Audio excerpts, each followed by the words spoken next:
धर्माच्या नावावर तेढ पसरवणाऱ्यांना संविधान शिकवण्याची वेळ आली. वंचित बहुजन आघाडी तालुका अध्यक्ष पोपटराव सरोदे यांचा ऋषिकेश शेटेंना सडेतोड इशारा. शनिशिंगणापूरच्या मंदिर परिसरातील चौथाऱ्याच्या स्वच्छता संदर्भात वादाला आता नवा वळण मिळाला आहे. मुस्लिम कामगारांकडून काम करवून घेतल्याच्या मुद्द्यावरून हिंदू धर्मप्रेमी ऋषिकेश शेटे यांनी वक्तव्य केल्यानंतर वंचित बहुजन आघाडीचे तालुका अध्यक्ष पोपटराव सरोदे यांनी त्यांना संविधानाचे भान ठेवण्याचा सडेतोड इशारा दिला आहे. पोपटराव सरोदे यांनी म्हटले की भारत हा धर्मनिरपेक्ष देश आहे. काम करणाऱ्या व्यक्तीचे धर्म जातीवरून मूल्यांकन करणे ही केवळ माणुसकीवरच नव्हे तर संविधानावरही घाला आहे.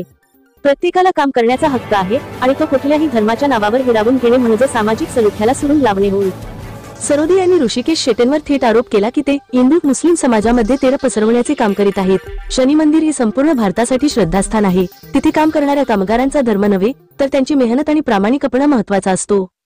त्यांनी संविधानातील अनुच्छेद 14 व 15 चा संदर्भ देत सांगितले की कोणत्याही नागरिकाला धर्माच्या आधारावर भेदभाव करणे हे घटनाविरोधी आहे. शेटे यांचे विधान केवळ धार्मिक द्वेष पसरवणारे नसून कायद्याच्या चौकटीबाहेरचे आहे. सरोदे यांनी स्पष्टपणे सांगितले की जर अशा प्रकारे समाजात द्वेष पसरवणाऱ्यांना वेळीच आळा घातला नाही तर याचे परिणाम गंभीर होतील. आम्ही अशा मनुवादी विचारसरणीचा निषेध करतो आणि सर्व समाजाने एकत्र येऊन शांतता आणि बंधुभाव टिकवावा असे आवाहन करतो. धर्माच्या आधारावर पवित्रता मोजली जात नाही, ती माणसाच्या कर्माने सिद्ध होते, अशा शब्दांत पोपटराव सरोदे यांनी शेटेंच्या विधानावर जोरदार पलटवार करत सामाजिक सलोख्याचे महत्त्व अधोरेखित केले आहे. यावर ऋषिकेश शेटे काय प्रतिक्रिया देतात याकडे सर्वांचे लक्ष लागले आहे. तसेच निवडणुकीत मुस्लिम मतांसाठी पुढाकार, आता भूमिका बदलली. पोपटराव सरोदे यांचा आमदार लंगेंवर सवाल. वंचित बहुजन आघाडीचे तालुका अध्यक्ष पोपटराव सरोदे यांनी आमदार विठ्ठलराव लंगेंच्या निवडणुकीतील भूमिकेवर थेट सवाल उपस्थित केला आहे.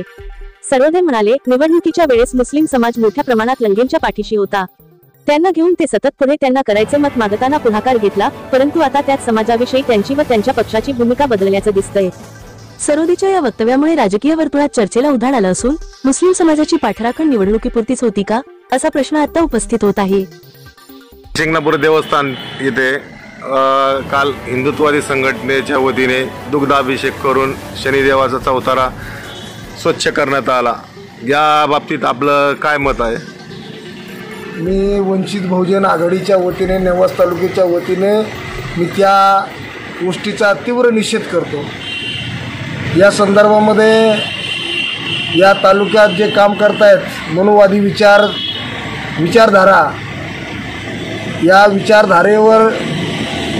विचारधारेचे ऋषिकेश शेटे यांनी जे वक्तव्य केलं का या चौथाऱ्यावर ज्या डोनरने काम दिलं, ज्या डोनरनी मुस्लिम समाजाचे कलाकार कारागीर त्या ठिकाणी पाठवले.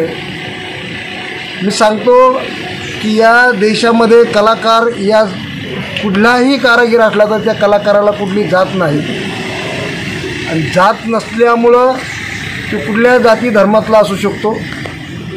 ही आदरणीय ज्ञानामृत पाजणारे ज्ञानेश्वरीचं तालुका आहे का ज्या ज्ञानेश्वर महाराजांनी या समतेचा संदेश दिला आणि मानवता एकच धर्म आहे असं सांगितलं. असे या तालुक्यामध्ये जातीवादी संघटना आणि मनुवादी विचार हे या तालुक्यामध्ये काम करीत आहेत. ज्यावेळेस आता विधानसभेचं निवडणूक झाली त्यावेळेस आदरणीय आमदार विठ्ठलरावजी लंगे पाटील यांच्या निवडणुकीत प्रचार करण्यासाठी मुस्लिम समाज पुढं होता. त्यावेळेस मुस्लिमाचे मतं चालले, त्यावेळेस बाटलं नाही, निवडणूक बाटली नाही, त्यावेळेस मुस्लिमाचे मतं चालले. पण मग आता जर चौथऱ्यावर जर तो कलाकार जो करायला कुठली जात नाही, त्याला धर्म नाही आणि त्याने जर शनी शिंगणापूर देवाच्या चौथऱ्यावर जाऊन जर तिने काम केलं असेल तर ते कुठलं वावगी गोष्ट ठरलेली नाही. फक्त या तालुक्यामध्ये मनुवादी विचार आणि मनुवादी विचारसरणी जी आहे ती त्यांनी ऋषिकेश शेटे साहेबांनी ती काढून टाकली पाहिजे आणि जातीभेद न करता भारत माझा देश आहे, सर्व भारतीय माझे बांधव आहेत, हे त्यांनी पुस्तकाचं पहिलं पान त्यांनी वाचलं पाहिजे, प्रतिज्ञा वाचली पाहिजे. याचा अर्थ मला असं वाटतं की ते शिक्षणात अपुरे आहेत, कारण की त्यांनी संविधान मानलेलं नाही, ते शिकलेलेच नाही. जर तुम्ही जातीभेद करत असाल आणि या जातीमध्ये जर ते निर्माण करून तुम्हाला जर याच्यामध्ये दंगली घडवायचे असतील तर हे नाविन्यपूर्ण गोष्ट आहे.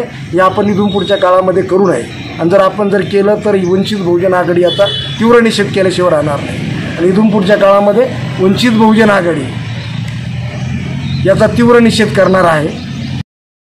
तर ते जे बोललेत ते योग्य नाही आणि याच्यामुळं या तालुक्यामध्ये जातीय तेढ निर्माण होणार आहे, जातीत भांडणं तयार होणार आहे.